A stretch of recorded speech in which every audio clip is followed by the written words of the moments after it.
Good morning, beta. So today we are going to learn about farming equipments. In last lesson we have went for supply chain कि कैसे कोई भी चीज़ farmer से होके हुए हमारे तक आती है। बीच बीच में कौन कौन से मीडिएटर्स होते हैं जो एक जगह से दूसरी जगह को सामान को सप्लाई करते हैं, और उसी चीज़ से जो पूरी सिस्टम बनती है उसको सप्लाई चेन बोलते हैं, जो हमने लास्ट क्लास में किया था।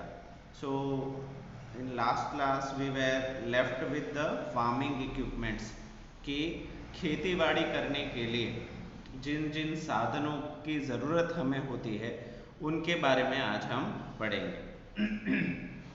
So starting with When man first started growing crops, जब इंसान ने शुरुआत में खेती करना सीखा, किसी चीज़ को उगाना सीखा, he used animals and crude stone tools to dig the earth for planting. तो उसने शुरुआती तौर में जानवरों का इस्तेमाल किया और तीखे धार वाले पत्थरों का इस्तेमाल किया ज़मीन को खोदने के लिए, किसी चीज़ को उगाने के लिए।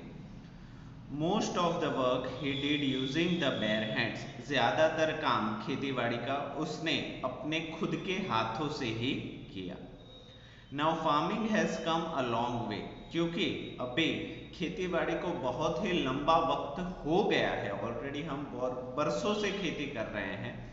Most of the hard work on a farm is now done by machines, ज़्यादातर मेहनत वाला काम जो पहले हाथों से करना पड़ता था अभी वो मशीन से ही हो जाता है। So we can say that farming has become mechanised, मतलब अभी हम बोल सकते हैं कि जो भी फार्मिंग है वो मैकेनाइज्ड हो गया है, मतलब मशीन के द्वारा किया जाता है आज की खेतीबाड़ी। Before new crop can be planted, जब भी हम नए कोई पौधे उगाए उससे पहले the ground has to be prepared, जो ज़मीन है उसको अच्छे से तैयार करना पड़ता है। Let us look at some of the machines he uses to prepare the field, चलिए कुछ ऐसे मशीन्स देखते हैं जो ज़मीन को ठीक करने के लिए, दूसरा पौधा दूसरे पेड़ पौधे लगाने से पहले उसको लेवल अप करने के लिए क्या क्या मशीन्स हम इस्तेमाल करते हैं उसको हम देखते हैं।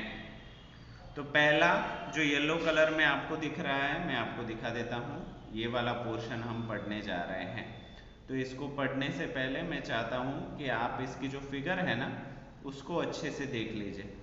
फिगर को जितना अच्छा देखोगे ना उतना ही आपको कम याद रखना पड़ेगा। तो अगर आप फिगर को देखो तो यहाँ पे देखो, एक पहिया यहाँ पे है और दूसरा पहिया यहाँ पे है। मुझे लगता है तब तक पीछे दो बड़े वाले पहिए हैं और आगे दो छोटे वाले पहिए हैं।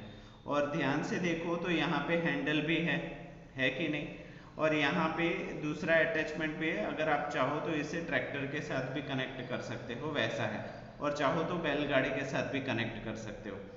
ध्यान से देखोगे तो यहाँ पे ना आपको 3 ब्लेड्स दिख जाएंगे, दिख रहे हैं? ये ओके। तो ये जो 3 ब्लेड्स हैं वो ज़मीन में एक लंबा खड्डा करने के लिए इस्तेमाल होते हैं। इसको इसलिए इस्तेमाल किया जाता है ताकि मिट्टी को साइड पे किया जा सके।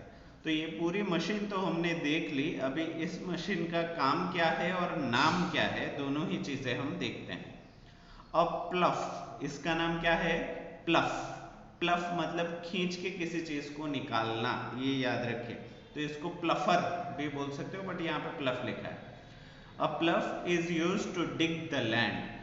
प्लफ का इस्तेमाल जमीन को खोदने के लिए किया जाता है। And expose the deeper soil to the sun and air. और जो जमीन के अंदर जो जमीन है उसको धूप में लाने के लिए, हवा में लाने के लिए इस्तेमाल करते हैं। At the same time it buries the remains of the old crops. इसके साथ ही साथ जो पुराने वाले पेड़ पौधों है जो कट चुके हैं ऑलरेडी, उसको फिर से दफन करने के लिए, उसको फिर से दबाने के लिए भी हम इसको इस्तेमाल करते हैं। At the same time it buries the remains of the old crops and the weeds into the soil, और नए पेड़ पौधों के जो भी बीज वीड हम इसमें डालेंगे उसको अंदर तक पहुंचाने के लिए भी मदद करते हैं। Soil, this will eventually rot and become compost, ये जो जमीन के अंदर पुराने पेड़ पौधों के पत्ते चले गए या उनके स्टेम चले गए, उसके रूट चले गए, तो वो इनडायरेक्टली फिर से कंपोस्ट मतलब खाद के रूप में बन जाएंगे, और वो जो नए पौधे लगाए जाएंगे उसको उगने में ज्यादा मदद करेंगे। सो इसका तो फायदा ही फायदा है। So the soil gets enrich, तो इसी की वजह से प्लफ या प्लफर की वजह से ही जो हमारी जमीन है वो फिर से फलदायी हो जाएगी, फिर से एनरिच हो जाएगी, उसके पास सारे एलिमेंट्स हो जाएंगे जिसकी वजह से नए जो पेड़ पौधे डाल रहे हैं वो अच्छे से उगेंगे। ठीक है, तो प्लफ हमने अच्छे से देख लिया। अभी एक दूसरी मशीन जो हम ऑलरेडी फार्मिंग में यूज करते हैं उसको देखते हैं। सबसे पहले फिगर देखो, बाद में उसके बारे में पढ़ो ताकि ज़्यादा से ज़्यादा इंफॉर्मेशन आए। तो यहाँ पे देखो दो बड़े पहिए ही आपको दिख रहे हैं, है या नहीं? और अगर ध्यान से देखो तो यहाँ पे ना कुछ कांटे जैसे नुकीलेदार दांत है, 3 या 4 है, यहाँ पे मुझे 2 दिखाई दे रहे हैं। ठीक है, अगर इसको साइड से देखो तो ये कुछ इस तरीके से दिख रहा है। इसमें देखो बहुत सारे दांत दिखेंगे, 1 2 3 4 5 6 7, ये ना इसको साइड से दिखाया गया है। ये वाला जो पहिए वाला है उसको साइड से दिखाया गया है, ये क्रॉस व्यू है ताकि अच्छे से दिखे। ये दोनों एक ही है, अलग अलग नहीं है।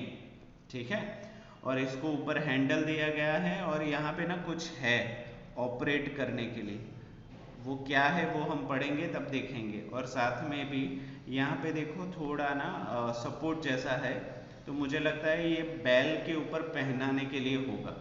तो इसी तरीके से मुझे लगता है ये कुछ खोदने के लिए इस्तेमाल होता है, फिगर से तो ऐसा लगता है। अभी देखते हैं ये क्या है, इसका नाम क्या है और काम क्या है, दोनों चीजें देख लेते हैं। प्लफर या प्लफ तो हमने देख लिया, अभी ये क्या है मशीन, उसका नाम पढ़ते हैं। Once the soil has been dug up, एक बार प्लफर ने जमीन को अच्छे से खोद दिया, उसके बाद and expose to the air, और अभी जो नीचे वाली जमीन थी अभी वो हवा में आ गई, रोशनी में आ गई। The land has to be evened out and clumps of soil broken, और ये अभी जो जमीन है अभी उसको लेवलिंग करना पड़ेगा एक ही लेवल में। ऐसा तो नहीं चलेगा ना, कोई जमीन ऊपर है कोई जमीन नीचे है। क्यों लेवल अप करना पड़ेगा? क्योंकि जब आप पानी दोगे तो पानी हर पेड़ पौधे तक पहुंचना चाहिए। ऐसा ही नहीं कि एक जगह बहुत ज्यादा पानी चला जाए, दूसरी जगह बहुत ही कम पानी चला जाए, ऐसा हमें नहीं होने देना है। तो उसी की वजह से उसको लेवल में करना जरूरी है। The lands to be taken evened out and clumps of soil broken, और उसके साथ ही साथ जो मिट्टी के बड़े बड़े पत्थर है, यहाँ पे देखो पत्थर मतलब मिट्टी का पत्थर, मगर उसको मारोगे ना आप तो वो बिखर जाएगा। तो ऐसे बड़े बड़े पत्थर बन जाते हैं क्योंकि पानी दिया गया है, वो सूख जाए तो मिट्टी का बड़ा पत्थर बन जाएगा। तो उसका टूटना भी जरूरी है, क्योंकि क्या वो बीच में अटक जाएगा, मिट्टी पकड़ के रहेगा तो पौधों को मिट्टी नहीं मिल पाएगी, तो उसका टूटना भी जरूरी है। तो clumps of soil, clumps of soil मतलब मिट्टी का जमा हुआ बड़ा सा पत्थर के जैसा ही समझ लो, पर उसको आप मारोगे ना तो वो बिखर के टूट जाएगा। कल्टीवेटर्स एंड हैरोस, अभी यहाँ पे देखो कल्टीवेटर्स बोलो या हैरोस बोलो, ये दोनों एक ही चीज है। आप बोलो सर एक ही चीज है तो दो दो नाम क्यों दिए गए हैं? तो यहाँ पे कल्टीवेटर से देख रहे हो ये वाली फिगर, यहाँ पे देखो दांत कितने हैं, तो 2 ही दांत है। तो ये छोटे यूज के लिए है, छोटा फार्म हो वहां पे यूज के लिए है। जबकि हैरोस जो है वो सेम ही चीज है पर उसके दांत बहुत ज्यादा है। यहाँ पे देखो 1 2 3 4 5, मतलब आपके पास हैरोस हो ना तो वो कम टाइम में पूरा खेत आप लेवल में कर सकते हो। जबकि ये जो है वो बैलगाड़ी से लगने वाला है, और ये वाला देखो ये वाला बैलगाड़ी से लगेगा, एक ही बैल का काम है, और ये वाला जो है वो ट्रैक्टर से लगेगा। तो इसमें ना बहुत ही जल्दी काम हो जाएगा, तबकि इसमें पूरा दिन लग जाएगा, वैसा है। ठीक है, तो कल्टीवेटर्स बोलो या हैरोस बोलो, ये क्या करते हैं जमीन को लेवल अप करते हैं। हैव मेटल टीथ, इन दोनों के पास लोहे के दांत होते हैं, metal teeth, and are used for this purpose, और ये जमीन को लेवल में करने के ही इस्तेमाल में आते हैं। तो मुझे लगता है आपको प्लफर भी क्लियर हो गया होगा, प्लफ भी, कल्टीवेटर्स भी क्लियर हो गया होगा एंड हैरोस भी क्लियर हो गया होगा। कल्टीवेटर्स में कम दांत होते हैं, वो छोटा मशीन होता है, उसको बैलगाड़ी से हम इस्तेमाल करते हैं, जबकि हैरोस जो है वो बड़ा होता है, उसको ट्रैक्टर से ही ऑपरेट करना पड़ता है। उससे काफ़ी काम जल्दी हो जाएगा हैरोस से, जबकि कल्टीवेटर से बैलगाड़ी है, धीरे धीरे चलेगी, आराम करते करते छोटा जो फार्मर होगा वो उसको इस्तेमाल करेगा। तो यहाँ पे ये भी इक्विपमेंट हमने देख लिया।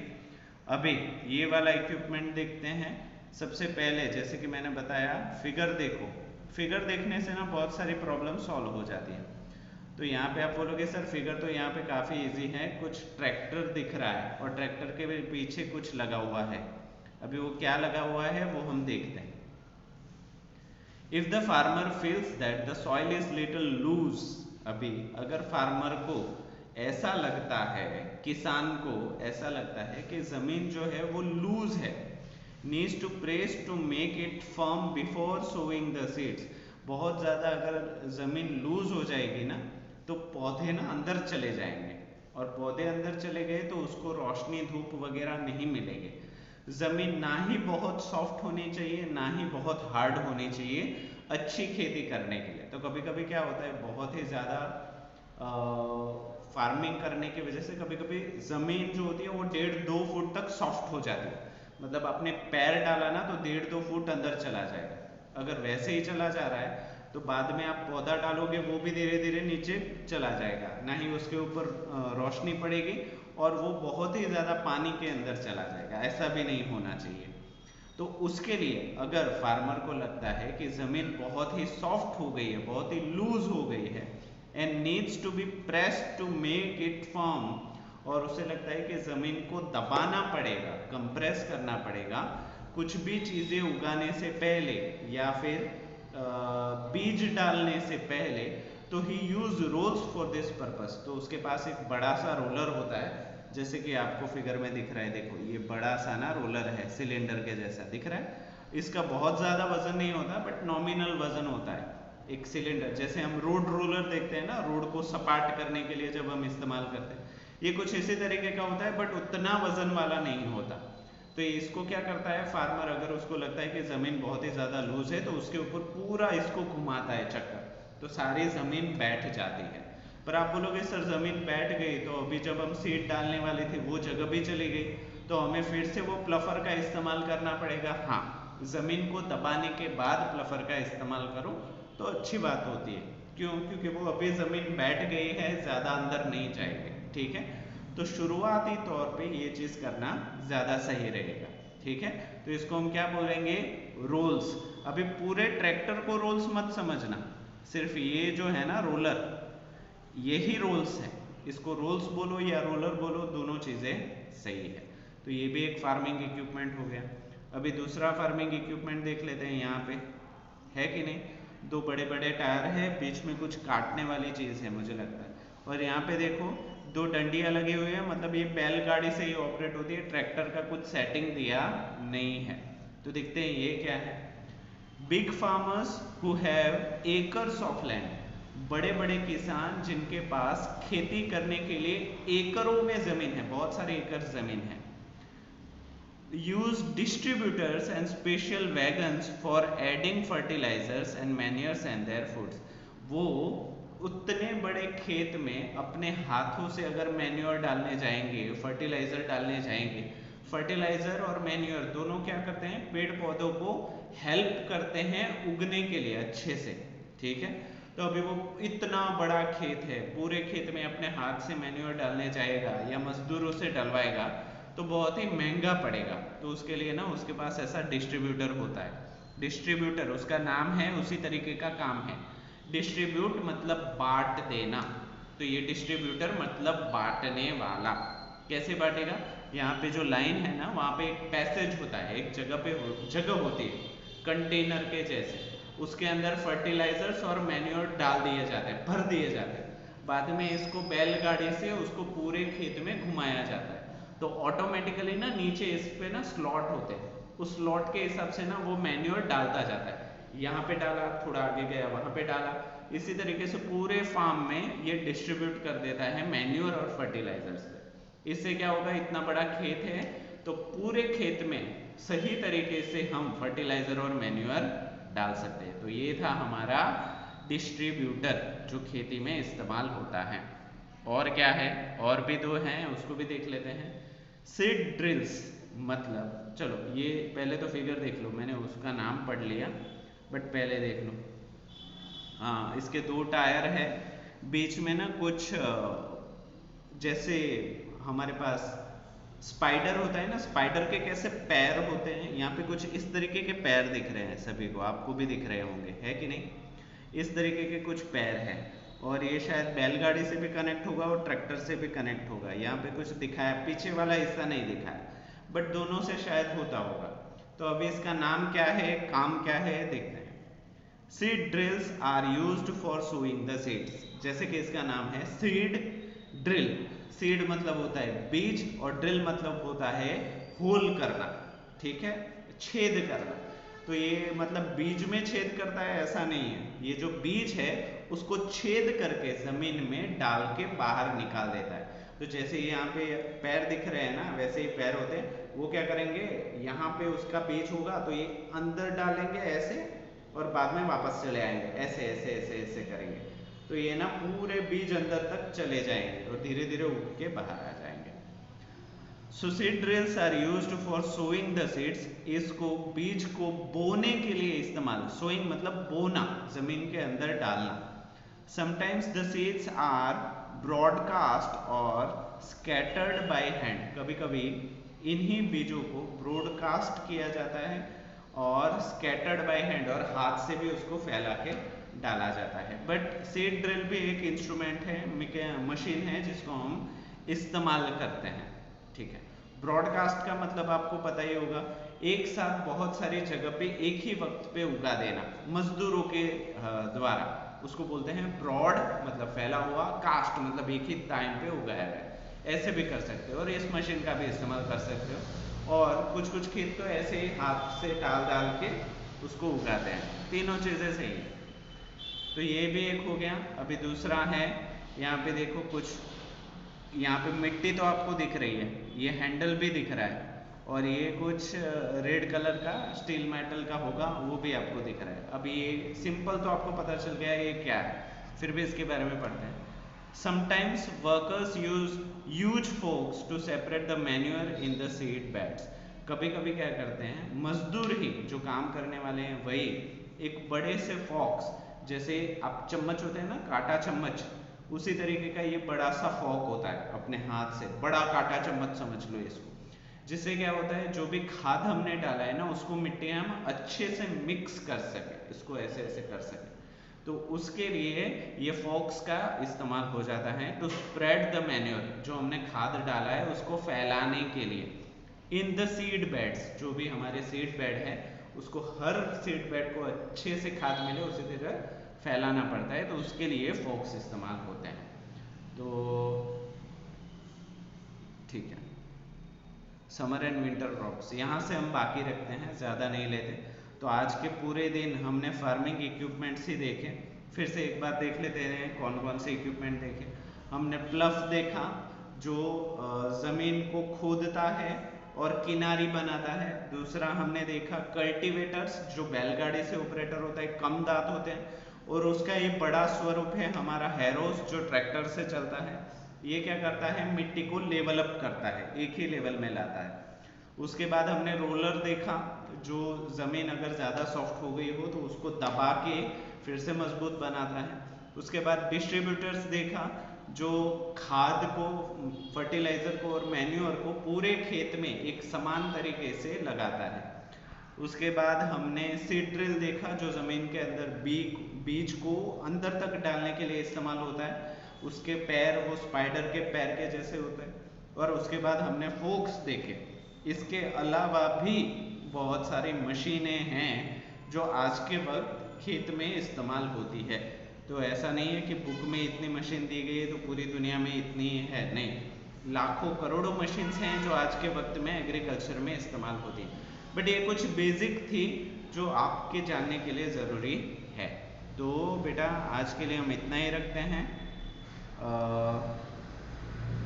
आज के वर्कशीट के तौर पे मैं आपको ये लर्न करने के लिए दे रहा हूँ, इसको अच्छे से ज़ोर से पढ़िए ताकि आपके दिमाग में ये अच्छे से बैठ जाए, ठीक है। और कोई वर्कशीट होगी तो मैं आपको पीडीएफ के फॉर्म में भेज दूंगा, बट लिखने के लिए इस वीडियो में कुछ नहीं है, ठीक है। एडिशनल कुछ पीडीएफ दूंगा तो ठीक है, वरना यहाँ तक आपको लर्न करना है। ओके, तो आज के लिए बस इतना ही रखते हैं बेटा।